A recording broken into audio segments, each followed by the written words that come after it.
Bonjour, bienvenue, merci d'être fidèle à Coup de pouce pour la planète. C'est parti pour 5 minutes d'infos 100% développement durable. Et comme chaque semaine, votre magazine commence avec le coup de presse. Mylène Girardot a été épatée par le Michelin du manger gratis, énervée par Google, l'ogre énergétique, étonnée par cette maison estampillée Fluctuac Nec Mergiture.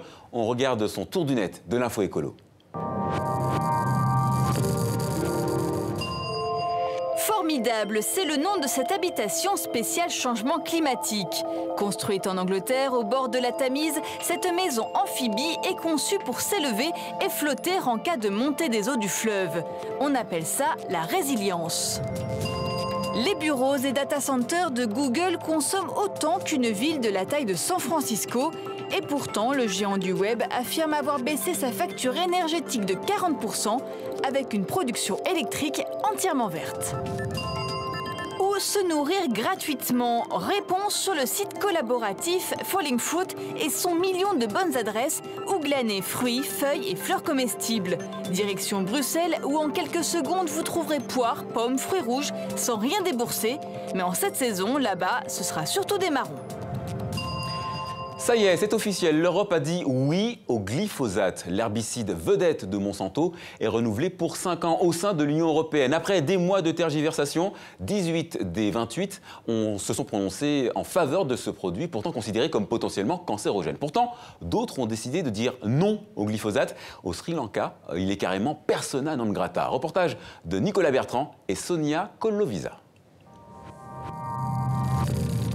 Dans ces rizières du Sri Lanka, il a longtemps régné en maître.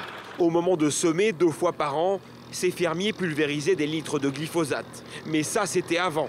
Depuis 2 ans, le Sri Lanka a complètement interdit cet herbicide. Il reste encore de vieux bidons, ça et là, mais les riziculteurs ont appris à faire sans. Nous l'avons utilisé pendant plus de 5 ans. Et maintenant? Non, je n'en utilise plus. Je n'aime pas ce produit. Je ne veux pas mourir. Selon ses 2 cousins, le glyphosate qu'ils répandaient sans la moindre protection les a rendus malades, tout comme leur famille, leurs voisins. Ils accusent le produit chimique d'avoir contaminé leur puits et l'eau qu'ils buvaient. Imaginez, si cela tue autant les herbes, alors qu'est-ce qui va dans notre eau? Personne ne nous avait dit que c'était un poison. La compagnie nous avait dit que c'était bon. L'aîné des 2 est aujourd'hui gravement atteint. Dana Palage est touché d'une affection rénale chronique, comme 10% des habitants de la région. Le docteur Chana est celui qui a fait pression pour que le désherbant soit interdit dans tout le pays. Nous avons conduit des analyses chimiques des nappes phréatiques et du sol. Nous avons aussi analysé des échantillons d'urine de patients et nous avons trouvé des taux de glyphosate significatifs. Ces études ont convaincu le gouvernement sri-lankais. Il espère maintenant en persuader d'autres.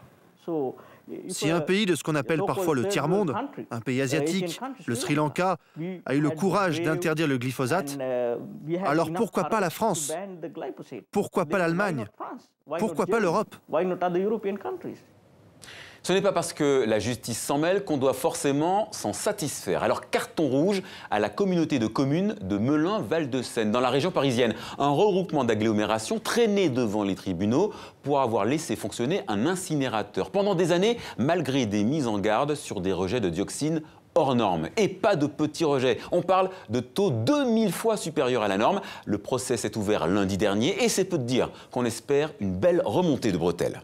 On termine avec un coup de chapeau à Marion et Jordan, un couple d'adeptes du consommé responsable. Ils ont créé Out of the Box, association qui leur a permis de rencontrer ceux qui militent pour une alimentation durable en France. L'an prochain, ils vont faire un tour d'Europe sur le même principe pendant 8 mois. Ils ont besoin de fonds, alors cliquez, donnez. Il suffit de chercher Out of the Box sur la toile. Et voilà, c'est la fin de ce coup de pouce pour la planète. On se retrouve la semaine prochaine. Mais d'ici là, n'oubliez pas de nous faire un petit coucou sur les réseaux sociaux. À très bientôt et prenez soin de la planète. Elle le mérite.